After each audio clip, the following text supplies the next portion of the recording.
ইন্নাল হামদুলিল্লাহি নাহমাদুহু ওয়া নুসাল্লি আলা রাসূলিহিল কারীম আম্মা বা'দ ফাআউযু বিল্লাহি মিনাশ শাইতানির রাজীম বিসমিল্লাহির রহমানির রহিম। আমরা সত্য ঘটনা অবলম্বনে বাস্তব মানুষের জীবনের দোয়া কবুলের গল্পগুলো আপনাদের সঙ্গে শেয়ার করি। আপনিও চাইলে আপনার বাস্তব জীবনের দোয়া কবুলের গল্পটি আমাদের সঙ্গে শেয়ার করতে পারেন, আমাদের চ্যানেলে প্রচার করা হবে। দোয়া কবুলের গল্প পাঠানোর জন্য আমাদের ইমেল আইডি ব্যবহার করবেন। আমাদের ইমেল আইডি হলো khalidhasan6695@gmail.com। এটা আমরা ডেসক্রিপশনেও লিখে দিচ্ছি। আজকের এই দোয়া কবুলের গল্পটি দুরূদ শরীফের মাধ্যমে দোয়া কবুলের গল্প। এই দোয়া কবুলের গল্পটি আমাদের একজন নিয়মিত ভিউয়ার্স, তিনি আমাদেরকে ইমেলের মাধ্যমে শেয়ার করেছেন। আর এই দোয়া কবুলের গল্পটি আমি আপনাদেরকে হুবহু পড়ে শোনাবো ইনশাআল্লাহ।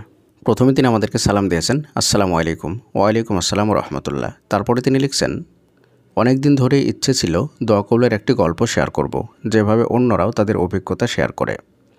তবে আমার ইচ্ছে ছিল বাংলাদেশ থেকে ইউকে আসার পর পুরো গল্পটা শেয়ার করব। ইনশাআল্লাহ সেটা আরেকদিন করব। ইউকে আসার পর থেকে বাসা নিয়ে অনেক কষ্ট করতে হয়। প্রথমে 5টা ফ্যামিলির সঙ্গে একটা বাসা শেয়ার করে একটি রুমে থাকতাম।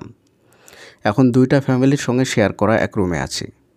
আমি এখন দ্বিতীয় বাচ্চার মা হতে যাচ্ছি, তাই খুব করে একটা বাসার খোঁজ করছিলাম, যেন বেবি হওয়ার আগেই নিজেদের একটি বাসায় উঠতে পারি। অনেক বাসা দেখেছি, কিন্তু কিছুতেই কিছু হচ্ছিল না, যেন এক ধরনের পরীক্ষা চলছিল। শেষ 20 দিন আগে একটি বাসা নিয়ে কথা চলছিল। বাসাটা আমার স্বামী ও তার বন্ধুর কাগজপত্র নিয়ে আনা হচ্ছিল, কিন্তু প্রসেসিং করতে করতে শুধু বিলম্ব হচ্ছিল, বাধা আসছিল, আর ওদিকে আমার বেবি হওয়ার সময়ও এগিয়ে আসছিল। আমি অনেক বেশি টেনশনে ছিলাম। সব কাগজপত্র ঠিক হতে হতে মাসের একেবারে শেষ দিনে চলে আসে।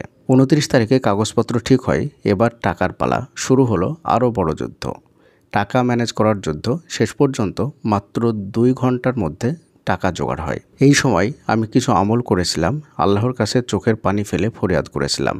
2 রাকাত নফল সালাত আদায় করি, 100 বার পড়ি লা ইলাহা ইল্লা আনতা সুবহানাকা ইন্নী কুনতু মিনাজ জালিমিন, অনেকবার আস্তাগফিরুল্লাহ এবং দরুদ শরীফ পাঠ করি। এরপর আরও বেশ কিছু আমল করি, আর সেগুলো হলো দোয়া ইউনুস, তারপরে ইয়াজাল জালালি ওয়াল ইকরাম এবং দরুদ শরীফ। এর পাশাপাশি আমি তাহাজ্জুদ পড়তাম এবং সব সময় ইস্তেগফার পাঠ করতাম। সবশেষে আলহামদুলিল্লাহ 1 তারিখে আমি বাসার চাবি হাতে পাই। আল্লাহ যেভাবে টাকার ব্যবস্থা করে আমার হাতে চাবি তুলে দিলেন, সেটা শুধুই আল্লাহর কুদরত। এই মুহূর্তে আমি কৃতজ্ঞতার আনন্দে আপ্লুত। ভাইয়া, আপনি দয়া করে গল্পটা শেয়ার করে দিন, যদিও একটু বড় হয়ে গেছে, কিন্তু আমি চাই সবাই যেন জানে আল্লাহ কখনো তার বান্দার দোয়া বিফলে দেন না। আমার পরিবারের জন্য এবং আমার অনাগত সন্তানের জন্য দোয়া করবেন, আল্লাহ যেন সবাইকে ভালো রাখেন, আমিন। প্রিয় দিনী বোন, গল্পের শেষে আমি দুঃখিত, কারণ এই দোয়া কবুলের গল্পটি আপনি যখন পাঠিয়েছিলেন তার প্রায় 2 মাস 3 মাস পরে আমি পড়ছি। আশা করি ইনশাআল্লাহ আল্লাহ তাআলা আপনার বেবিকে সুস্থ এবং সবল রেখেছেন, এবং আমিও দোয়া করি আল্লাহ তাআলা যেন তাকে সুস্থ রাখেন। প্রিয় দিনী ভাই এবং বোনেরা, এই দোয়া কবুলের গল্পের মধ্যে থেকে আমরা অনেকগুলো শিক্ষা পাই। তার মধ্যে একটি বড় আমল হচ্ছে দোয়া ইউনুস।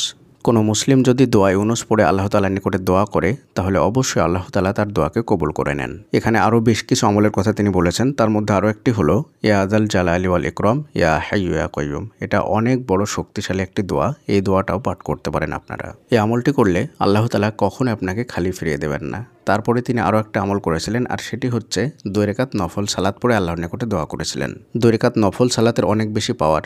যদি আপনি ঠিকঠাক মতো আল্লাহ তাআলার নিকটে দোয়া করতে পারেন 2 রাকাত নফল সালাত পড়ে, তাহলে আল্লাহ তাআলা অবশ্যই আপনার দোয়াকে কবুল করে নেবেন। পরিশেষে আল্লাহর নিকটে দোয়া করি, আল্লাহ তাআলা যেন আমাদের সকলকে আমলগুলোকে সঠিকভাবে করার তৌফিক দান করুন, আমিন। আসসালামু আলাইকুম ওয়া রাহমাতুল্লাহি ওয়া বারাকাতুহু।